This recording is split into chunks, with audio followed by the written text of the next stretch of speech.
One of the most notorious Bible passages of all time is that of Deuteronomy chapter 20, the slaughter of the Canaanites.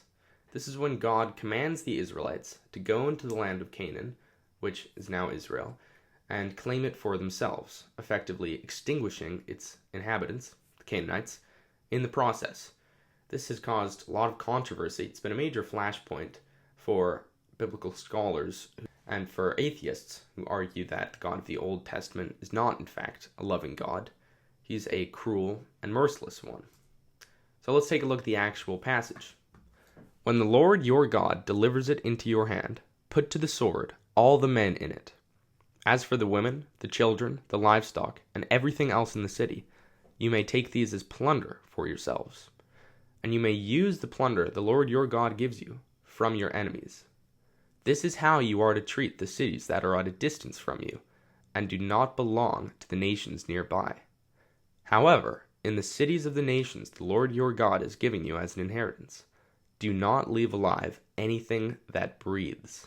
Completely destroy them, the Hittites, Amorites, Canaanites, etc., as the Lord your God has commanded you.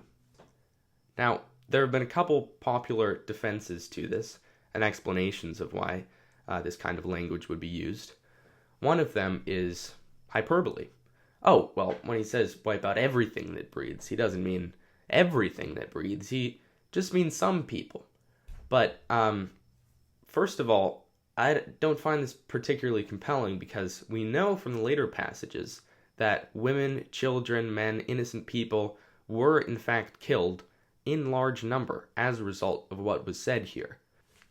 Another common explanation is that, well, the Canaanites actually weren't innocent. I mean, of course, in Christian theology, no one is innocent, but the Canaanites especially, they were fond of idolatry. They were fond of sacrificing their children in these horrific ways. But it just doesn't seem particularly intuitive to punish a people for repeatedly sacrificing children by essentially sacrificing their children. That's how you're punishing them. And another point that's consistently brought up by these Christian apologists is that God is kind of letting the sin of the Canaanites build up for hundreds of years, right? Imagine like Las Vegas, all these sinful acts are going on and they're just building up and more people are gambling and there's prostitution and all this stuff. And then God finally comes in and he uses the Israelites to enact his divine will, his judgment. And he cleans it of sin. He kills them all. So, why I thought of Las Vegas here is like, let's say in 100 years, God is going to send a bunch of Californians into Las Vegas. He's going to speak to them, maybe through a person, through a voice in their head, that Las Vegas is sinful. They need to go into Las Vegas and slaughter everyone there, everyone that breathes. Right? That is their command. Well, it doesn't seem particularly fair to the Las Vegans, right? Why not have someone come along earlier and say, hey, you guys are being very sinful, and God doesn't look kindly upon this kind of thing. So why don't you stop doing it now? Why don't you spread the message that if you keep doing this, someone's going to have to come along in 100 or so years and kill everyone? I mean, it's still pretty sick to say that. But at least he could have given them some warning. Why?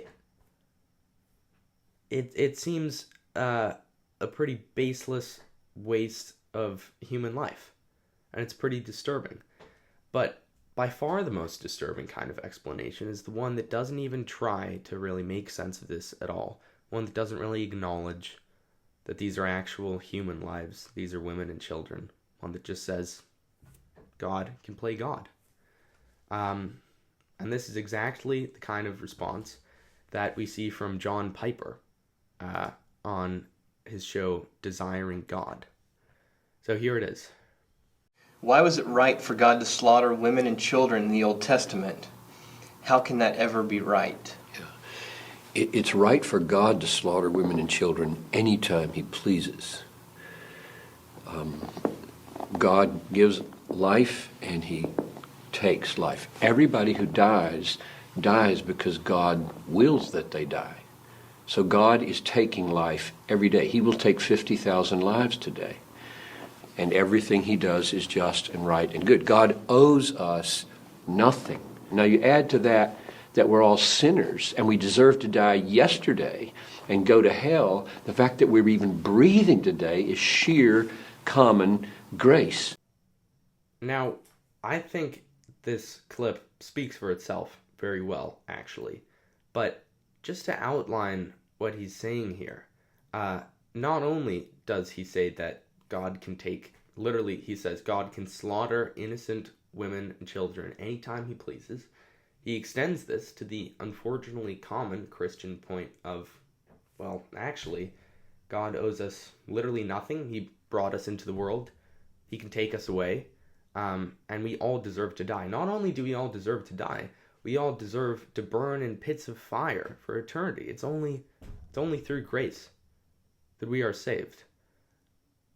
I'm sorry, but I think this is a truly sick way of looking at the world. My mother, just because she created me, does not also somehow have a right to take me out of the world. If God puts me into the world against my free will, he can't now also take me out of the world against my free will. He even goes on to say that if a suicide bomber were to come in that building and blow both of them up, God would have done no one in that room any wrong. He also says that God is just and good in literally whatever he does. And what he seems to be saying here is that the action itself doesn't matter. There are no moral, immoral actions. There's no good and bad actions, no evil actions. It's just the person doing them. And if that person is the person who created you, if it's the person who created the universe, it's not bad. He can do literally whatever he wants. However, if it's some delusional person who thinks that they have the creator of the universe on their side, then yes, that is a decidedly heinous action. So, I think the flaws in this argument are hopefully very evident. But I look forward to engaging with some actual Christians on this topic. So that's why I'm having Washington Blask on Forbidden Fruit on Wednesday. We're going to talk about this exact kind of thing. And I hope all you guys tune in.